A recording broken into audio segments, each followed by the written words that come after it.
আমাদের অনেক ভাইরা আছেন চাকরি করেন বিভিন্ন কোম্পানিতে, সরকারি বেসরকারি প্রতিষ্ঠানে।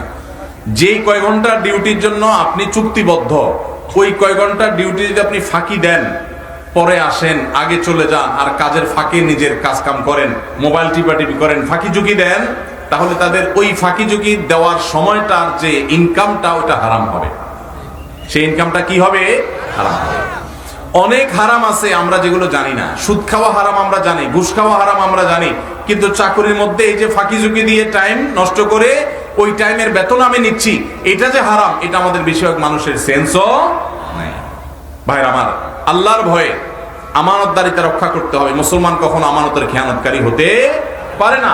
এমনকি আপনি অফিসে বা কোম্পানি, সরকারি বেসরকারি যেখানে কাজ করেন, ডিউটির সময় আপনি বসে বসে যদি ওয়াজ শুনেন ইউটিউবে কাজ বাদ দিয়া, সওয়াব হবে না গুনাহ হবে?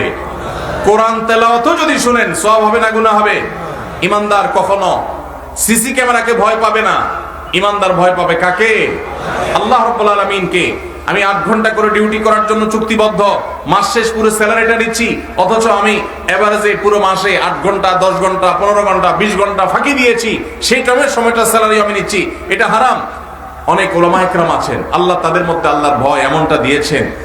টুমচর আলিয়া মাদ্রাসা বাংলাদেশের সবচেয়ে প্রাচীন মাদ্রাসাগুলোর একটা, সবচেয়ে পুরাতন মাদ্রাসাগুলোর, শতবর্ষী মাদ্রাসাগুলোর একটা হলো লক্ষ্মীপুর জেলার টুমচর আলিয়া মাদ্রাসা।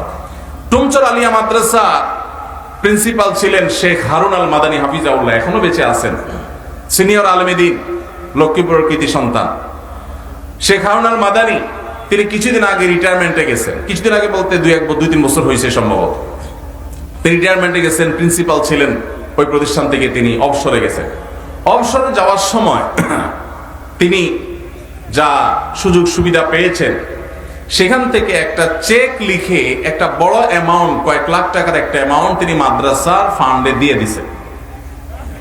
মাদ্রাসায় তিনি সেটা দিয়ে দিছেন, এবং এটার কারণ হিসাবে, এটা তিনি আমাকে বলেন নাই, আমি অন্যভাবে জানছি, এর কারণ হিসাবে তিনি উল্লেখ করেছেন যে এত দীর্ঘ বছর, এত বছর কাজ করেছি এই প্রতিষ্ঠানে, চেষ্টা করছি ঠিকঠাক মতো ডিউটি পালন করতে, আমার অজান্তে হয়তো কোনো ফাঁকি ঝুঁকি হয়ে গেছে, হয়তো কোনো সময় নষ্ট হয়ে গেছে, হয়তো কোনোদিন দেরি হয়ে গেছে, আগে বের হয়ে গেছি, হয়তো কোনো সময় ব্যক্তিগত কাজ করে ফেলছে ডিউটির মধ্যে, সেই সময়গুলোর বেতনও তো সব আমার অ্যাকাউন্টে ঠিকই আসছে, কোনোটাই তো আর বাদ দেই নেই।